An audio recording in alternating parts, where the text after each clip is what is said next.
Live from New Delhi, you're watching DD India Live, India's voice to the world, with me, Deepika, coming up in the next 30 minutes.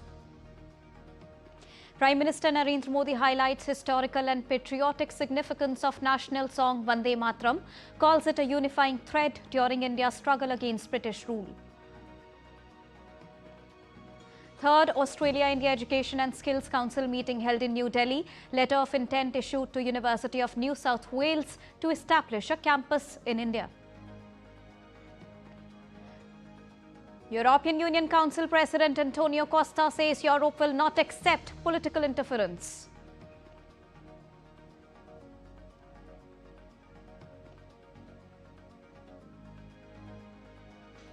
Fresh clashes erupt between Thailand and Cambodia at their disputed border. Both the sides trade blame for renewed fighting.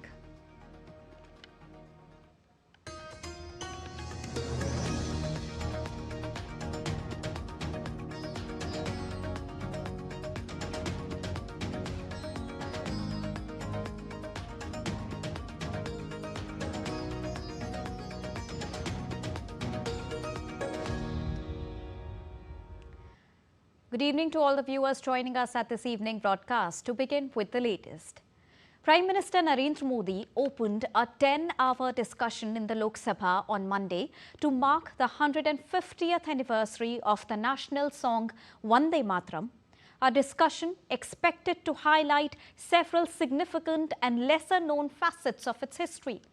Now, two debates on the national song are scheduled to be held over the coming week in the two houses of the parliament, which are the Rajya Sabha and the Lok Sabha, that will begin on the debate on the 150th anniversary of Vande Mataram. In his address, Prime Minister Narendra Modi said that the journey of Vande Mataram began in the year 1875. Bankim Chandra Chattopadhyay wrote the song when, after the 1857 revolution, people of India were being oppressed. Vande Mataram की इस यात्रा की शुरुआत बंकिम चंद्र जी ने 1875 में की थी और गीत ऐसे समय लिखा गया था जब 1857 के स्वातंत्र संग्राम के बाद अंग्रेज सल्तनत बौखलाई हुई थी, भारत पर भांति भांति के दबाव डाल रही थी, भांति भांति के जुल्म कर रही थी और भारत के लोगों को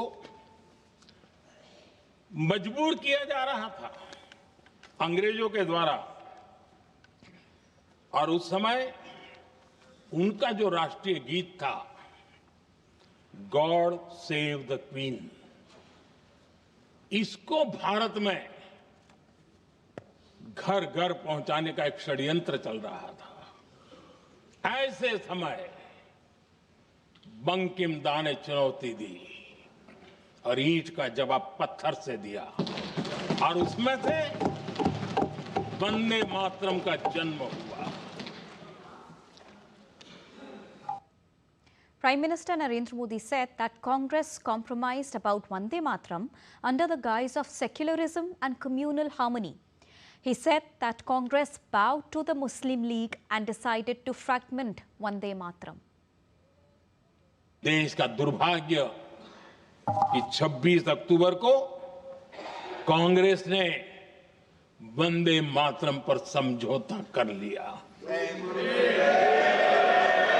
वंदे मातरम के टुकड़े कर दिए। उस फैसले के पीछे नकाब ये पहना गया, चोला ये पहना गया। ये तो सामाजिक सद्भाव का काम है, लेकिन इतिहास इस बात का गवाह है कि कांग्रेस ने मुस्लिम लीग के सामने घुटने टेक दिए और मुस्लिम लीग के दबाव में किया। और कांग्रेस का ये तुष्टीकरण की राजनीति को साधने का एक तरीका था। Moving on. Tensions flared along the Thai-Cambodian border on Monday, forcing the residents in Thailand's Surin province to take shelter in bunkers as fresh clashes erupted. Earlier, Thai Prime Minister urged calm, saying Thailand never wants to see violence, but also stressed that the government will not tolerate any violation of its sovereignty. Thailand never wants to see violence. We insist that Thailand never initiated the clashes or encroached into their land whatsoever. But Thailand will not stand for its sovereignty being violated and will proceed with appropriate measures, caution, and adhere to peace, stability, and uphold humanitarian aspects. Now, this comes after Cambodia accused Thailand of breaching the ceasefire agreement brokered in the month of October.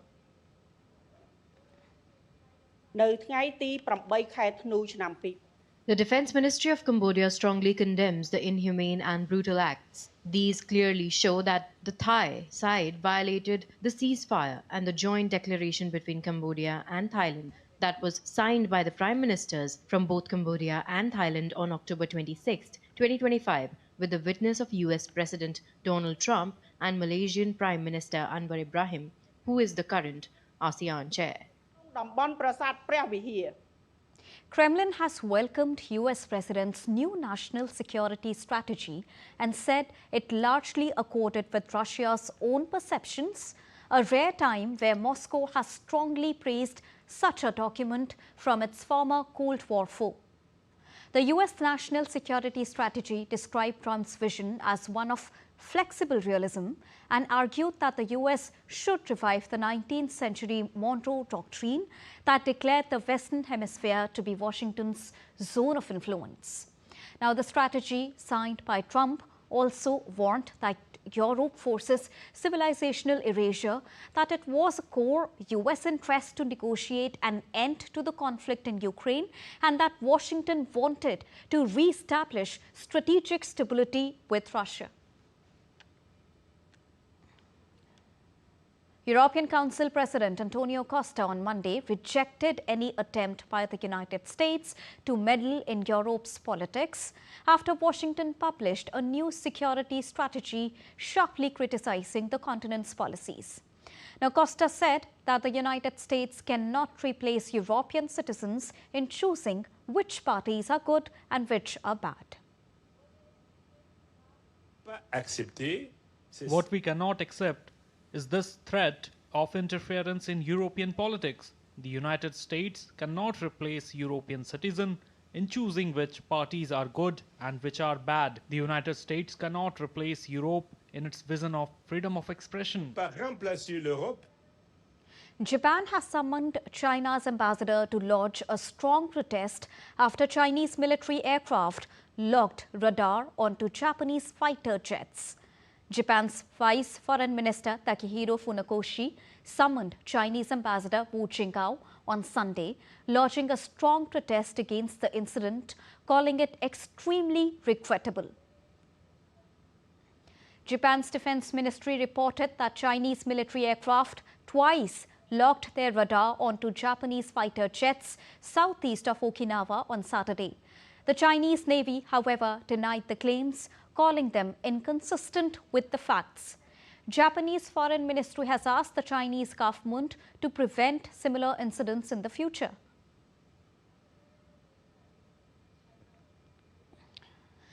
German Foreign Minister has kicked off his visit to China by stressing the need for fair and rules-based trade. The trip comes after some diplomatic tensions. Now, joining us now from Berlin is DW correspondent Chiponda Chimpelu. Good evening, Chiponda. What is the latest from Beijing that you're tracking? Thanks for having me. Well, German Foreign Minister Johann Wadephul has said Germany wants to maintain and expand its trade relationship with China. Now, Wadephul noted that China is the leading trading partner of Germany. But economic relations between the two countries have soured in recent years, so this trip is being watched very closely. It was originally planned for October, but it was cancelled at short notice by the foreign minister himself. And that is because Vadapul had not been able to schedule talks with enough high-profile people in China, and that's according to political insiders here in Berlin.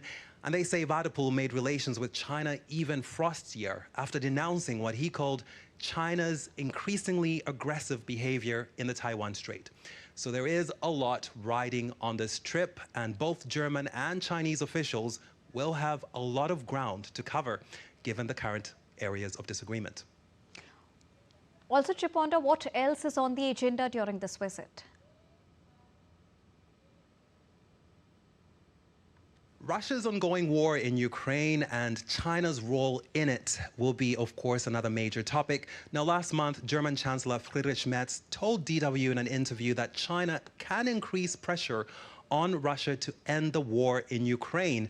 And the Chancellor said he plans to bring that topic up, if needed, during his own visit to China next year in January or February. So that is something that will be discussed also during the foreign minister's visit to China. And he is also in Beijing to lay the groundwork for Chancellor Merz's inaugural visit to China early next year. Now, it is unlikely that Vadapul will get Beijing to budge. It generally does say that it doesn't want to interfere in matters involving other countries. And right now, it has way more leverage than Berlin with its export controls. So it is highly unlikely that China will be lifting those export restrictions or even putting pressure on Russia to end the war in Ukraine. All right. Thank you so much, Chiponda, for joining us from Berlin and getting us the latest on this. Moving on. Now, talks between US and Ukrainian negotiators over a proposed peace deal with Russia ended in Miami this weekend, with few new developments and lingering questions over security guarantees and territorial issues. Ukraine President Volodymyr Zelensky has provided a fresh update on peace talks with the US, saying they have been constructive but not easy. We spoke with Stephen Witkoff and Jared Kushner. I thank them for their readiness to work together 24/7. The American representatives know the basic Ukrainian positions. The conversation was constructive, although not easy. The comments from Zelensky comes ahead of key talks between the Ukrainian leader, UK Prime Minister Francis Emmanuel Macron, and German Chancellor in London on Monday. We continue to work. Something can only be discussed in personal. UMRO and NATO will report to me, and I will also speak with European leaders. We have meetings planned in London as well as in Brussels. And now let's take a look at other stories making headlines across the world in brief. Magnum Ice Cream Company made its Amsterdam debut on Monday at 12.96 euros per share, giving it a market value of 7.93 billion euros or $8.97 billion after spinning off from Unilever. The move allows Magnum to focus solely on ice cream, while Unilever sheds a business less connected to its other brands.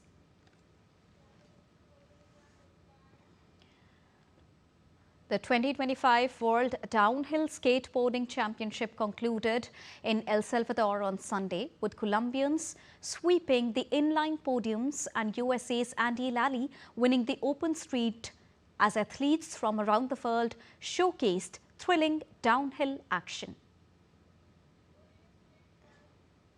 Northern Japan is waking up to a winter wonderland as heavy snow covers Hokkaido's streets, parks and cars. While the scene is picturesque, authorities are reminding the residents to stay cautious of avalanches and snow-laden power lines.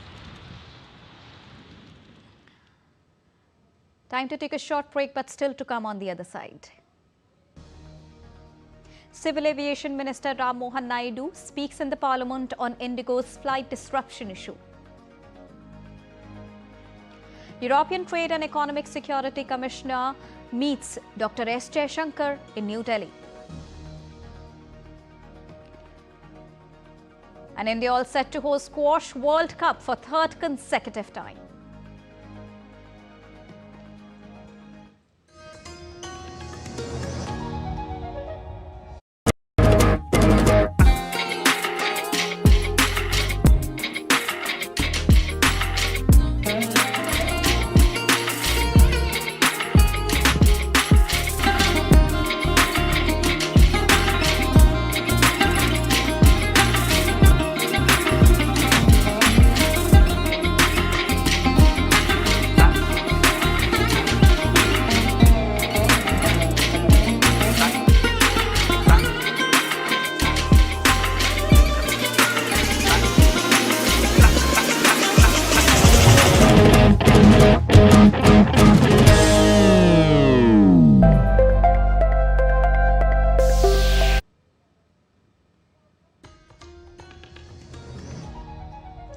Welcome back after that short break. You're watching DD India Live.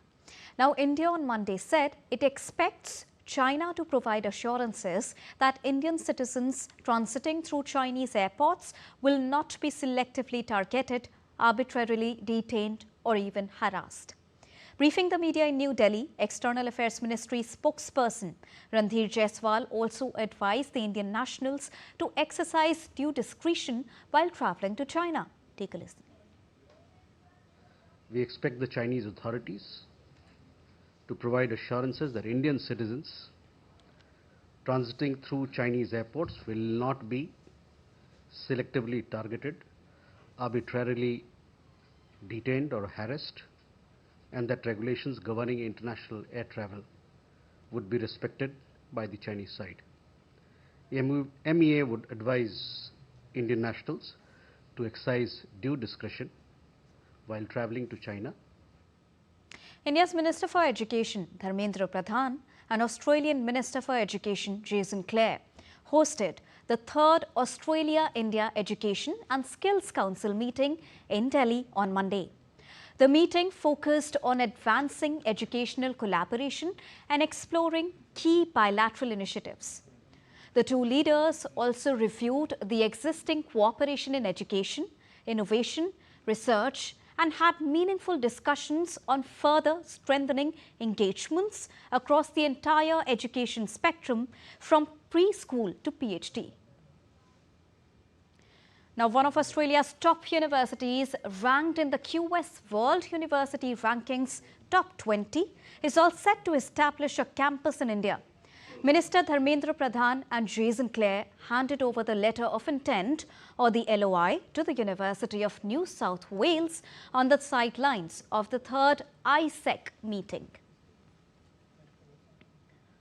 India's Minister of State for Skill Development and Entrepreneurship, Jayant Chaudhary, held a bilateral meeting with Australia's Minister for Skills and Training, Andrew Giles, in the national capital on Monday. The discussions held as part of the Australia-India Education and Skills Council focused on advancing cooperation in vocational education, skilling ecosystems, institutional partnerships, and pathways for a modern and future-ready workforce.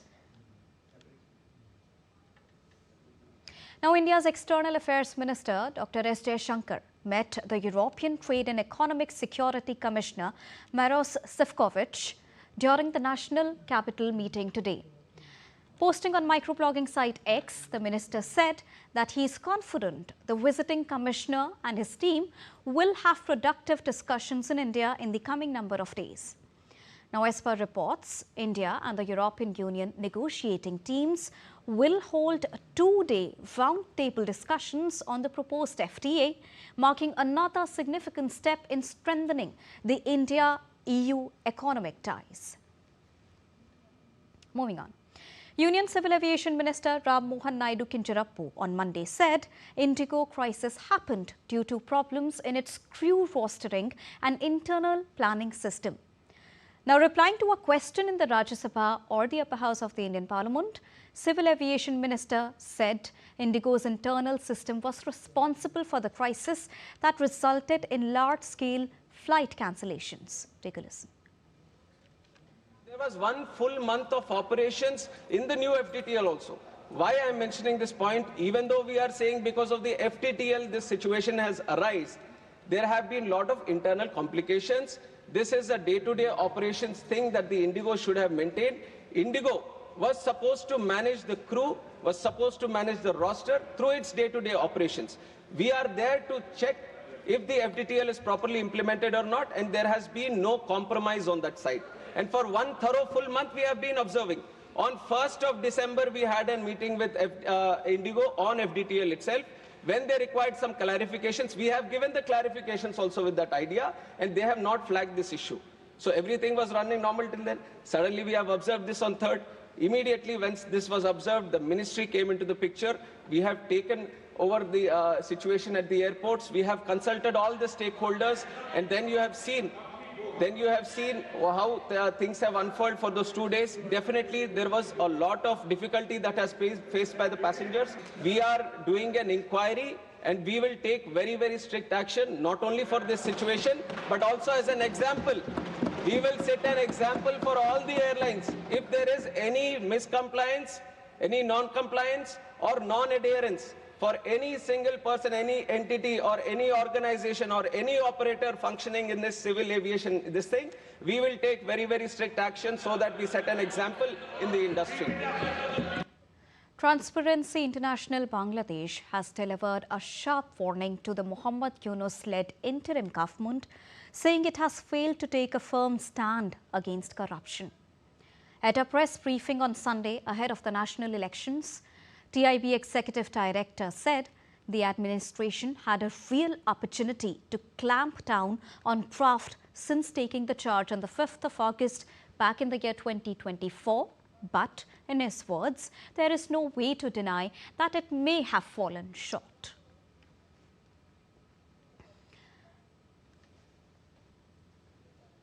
Now, every year, lakhs of migratory birds from distant corners of globe visit Kashmir during the winters to populate its lakes and wetlands. Well, this not only provides an enchanting view to bird lovers, but also adds fresh charm to Kashmir's winter allure. India's largest freshwater lake, the Vular Lake in Bandipora district of Jammu and Kashmir, is home to thousands and lakhs of avian guests these days. DD India's Shabir Dar files this report from Kashmir. Take a look. As winter blankets the Kashmir Valley, a magical transformation unfolds at India's freshwater lake, the Vular Lake, which is in the Kashmir's Bandipora district. Here, lakhs and thousands of avian guests have arrived here, giving this lake a magical look and turning it into a bustling avian paradise. Nestled in North Kashmir's Bandipora district, Vular Lake spans over 130 square kilometers, making it Asia's second largest freshwater lake. Every winter, as temperatures drop in the northern homes, millions of migratory birds flock here for warmer waters and abundant food. This year, their arrival started in late October, drawn by the lake's restored habitats. These foreign birds escape harsh winters in places like Russia and Mongolia, traveling thousands of kilometers to find refuge in Kashmir's wetlands. Vular, a Ramsar site, provides ideal conditions with its microbes, small fish, and stable water levels. This winter, Vular is teeming with life. Over 1 lakh migratory birds have already made it to their temporary home, with numbers varying daily. Species spotted include the elegant northern pintail, common coots, red-crested pochards, and majestic grey-lag geese. Rarer visitors like the white-tailed eagle and falcated ducks have also been recorded thanks to recent habitat improvements. Tourists and bird enthusiasts are flocking too, boasting local ecotourism. The arrival of birds here usually begins in October. The first to come here are the common folks, and all other species follow. All these birds come from Central Asia and other nearby countries. They leave this place in April as they go back to breed for a few months. The conditions there are very harsh.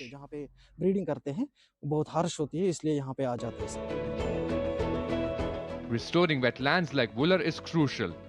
These birds are indicators of a healthy environment. Protecting them protect us all. Vular Lake's avian guests remind us of nature's interconnected wonders. As India leads in biodiversity conservation, need of the hour is to preserve these lakes for future generation. With camera person Muzammil, this is Shabir Dar for DD India inside Vular Lake in Bandipora. You're watching DD India Live, and now it's time to get you all the latest from the world of sports. To begin with squash first.